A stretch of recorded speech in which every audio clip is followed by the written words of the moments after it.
Sir మీ పేరు ఏందండి? నా పేరు వెంకటేష్ సార్. ఇంటి పేరుతో సహా చెప్పండి. రాయబారం వెంకటేష్. వెంకటేష్. ఏ ఊరు? పమ్మి సార్ మాది. పమ్మి. ఏ మండలం అండి ఇది? ముదిగొండ మండలం. ముదిగొండ మండలం, ఖమ్మం జిల్లా. ఓకే. ఏ విత్తనం వేశారు మీరు? భారతీ 999 వేసిన సార్. ఎలా ఉంది? దంటు లావను 2 కంకులు కూడా సమానంగా కంకేసింది సార్. బాగుంది.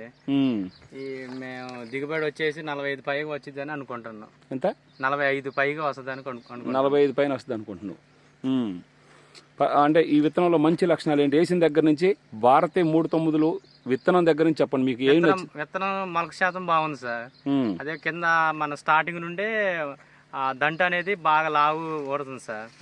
అదే విధంగా ఇంకో బెనిఫిట్ ఏంటంటే గాలిదుమ్మ వచ్చినప్పుడు గాలిదుమ్మలకి పడట్లేదు సార్. వాళ్ళకి వేరే రకాలు అయితే పడ్డాయి సార్. 2 రకాలు వేసినాయి ఇందులో. మన 999 అయితే పడలేదు సార్ గాలిదుమ్మలకి. అసలు బల్ల ఒక్క కాడ కూడా బల్ల. బాగుంది సార్. వేరే రకాలు పడిపోయినాయి. వేరే రకాలు పడ్డాయి సార్. మాకైతే బాగా నచ్చింది సార్. ఇది వెరైటీ బాగా నచ్చిందా? దిగుబడి మాత్రం 45 పైకి వస్తుంది సార్. ఓకే. తెగులు బొగ్గులు కూడా ఏం లేవుగా? తెగులు ఏమీ లేవు సార్. అలాగే వెరైటీ మాత్రం బాగుంది. నమ్మకంగా వేసుకోవచ్చు. నమ్మకంగా వేసుకోవచ్చు సార్. 45 నుంచి 50 వస్తుంది అంటూ. Okay, thank you.